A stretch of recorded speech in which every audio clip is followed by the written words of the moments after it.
Mais même là, quand on parle dans le son de la voix, il y a un grave, il y a un son qui est extrêmement beau, extrêmement fort. C'est une voix qui bizarrement, est presque en inadéquation avec son physique. Non, non, mais je te jure. Et c'est ça qui est tout le charme. Je dis n'importe quoi, c'est des conneries. Mais c'est tout le charme. Non, non, c'est formidable. Il y a un truc formidable. Voilà. Le point de départ de ma collaboration avec Pascal Rambert est la première pièce que nous avons créée à Avignon, c'était architecture. Mais je connaissais Pascal qui était niçois. Et lorsque j'étais directeur du Théâtre de Nice, j'avais eu le loisir et le bonheur de faire sa connaissance, mais il était très jeune. Et il était un poète foufou qu'il fallait un peu canaliser. Mais on sentait déjà qu'il avait une plume magnifique. Et à partir de là, j'ai suivi presque, pas tous, mais énormément de ses spectacles. Nous avions un rêve partagé, c'était de faire une chose ensemble. Et ça s'est fait avec architecture. Et ça s'est poursuivi avec Rangé. Et moi, j'avais découvert les textes de Pascal quand j'étais étudiante. Et j'avais eu la chance de le rencontrer parce qu'on faisait une formation au Théâtre de la Colline où on l'avait invité pour venir nous voir. Et puis certains d'entre nous, il nous a proposé de venir le rejoindre pour Actrice, sa pièce qu'on a jouée au Bouffe du Nord. Et c'est comme ça que ça a commencé. Et en finissant la tournée d'Actrice, je me souviens lui avoir dit que j'avais très envie de continuer de faire du théâtre, mais qu'avec lui. Et j'avais demandé de ne pas m'oublier. Et 5 ans après, j'ai reçu un mail avec le texte de Perdre son sac. Et nous voilà. Il se trouve qu'il s'agit réellement, je pense, d'un des plus grands dramaturges contemporains de notre époque, quoi, en langue française, réellement. Et donc c'est magnifique, c'est tout donné. Et en plus, le texte est d'une telle, comment dirais-je, une espèce de vérité, mais sensuelle, directe, et en même temps une espèce comment dirais-je, de spirale de l'oralité comme ça. Et ça, c'est finalement très agréable. Ça paraît très difficile au début parce qu'il n'y a pas de ponctuation, il n'y a pas de point de repère, mais très très vite, c'est une fausse difficulté. Au début, on est là, on est sur la toute première, les premières pages comme ça, on a une petite appréhension. Mais après, au contraire, c'est un bonheur de se repérer soi-même dans une relation poétique avec l'auteur. Ça, c'est formidable. Effectivement, je crois que tu as raison, Jacques. C'est des fausses difficultés quand on se dit il n'y a pas de ponctuation. Ça fait très peur au début. Alors, c'est très dur. Moi, je suis passée par des montagnes russes.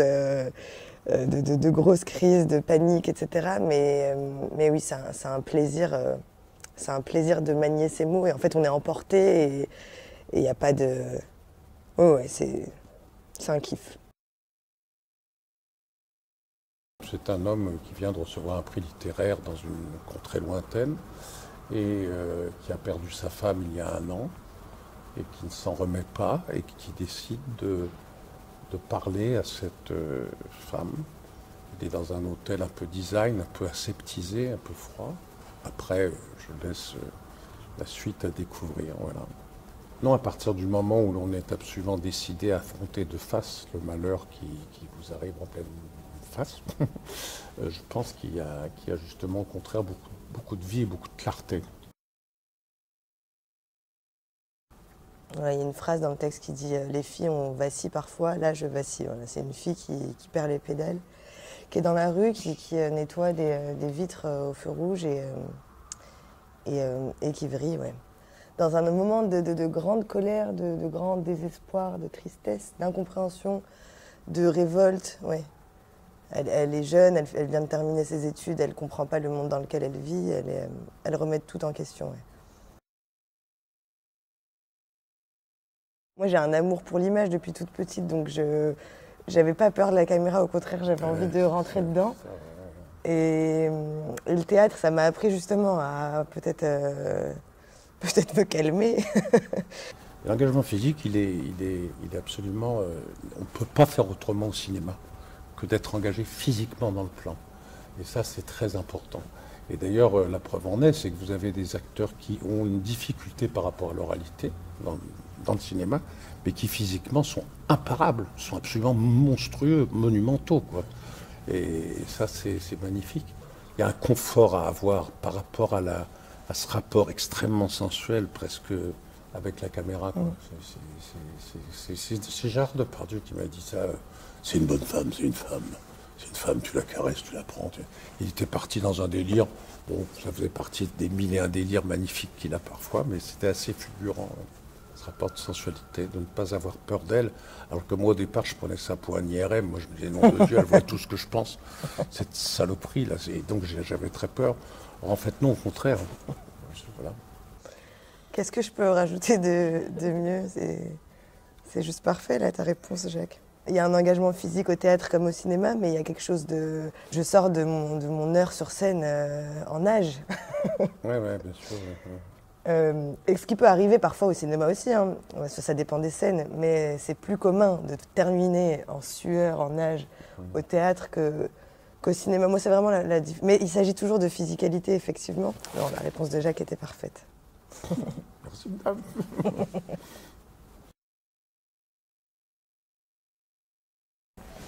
J'ai pris un coup dans la tête quand je l'ai vu dans un film dont j'avais peur, très honnêtement. Je suis allé comme ça, parce que des gens en qui j'ai confiance m'avaient dit c'est bien, va le voir.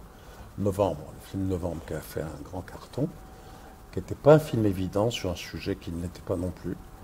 Et très honnêtement, mais vraiment, je suis sorti de là, j'ai dit mais qui c'est cette fille qui joue ce rôle? Et j'ai trouvé réellement absolument splendide, mais profonde, engagée, puissante. Mais même là, quand on parle dans le son de la voix, il y a un grave, il y a un son qui est extrêmement beau, extrêmement fort. C'est une voix qui bizarrement, est presque en inadéquation avec son physique. Non, mais je te jure. Et c'est ça qui est tout le charme. Je dis n'importe quoi, c'est des conneries. Mais c'est tout le charme. Non, c'est formidable. Il y a un truc formidable. Voilà. Oh, je suis extrêmement touchée, merci. Je ne sais pas quoi dire.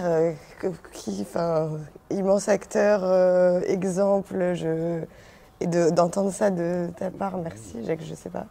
J'ai envie de t'envoyer tout mon amour. Je me souviens avoir fait une émission, être passé devant ta loge. C'était Chicha, je crois.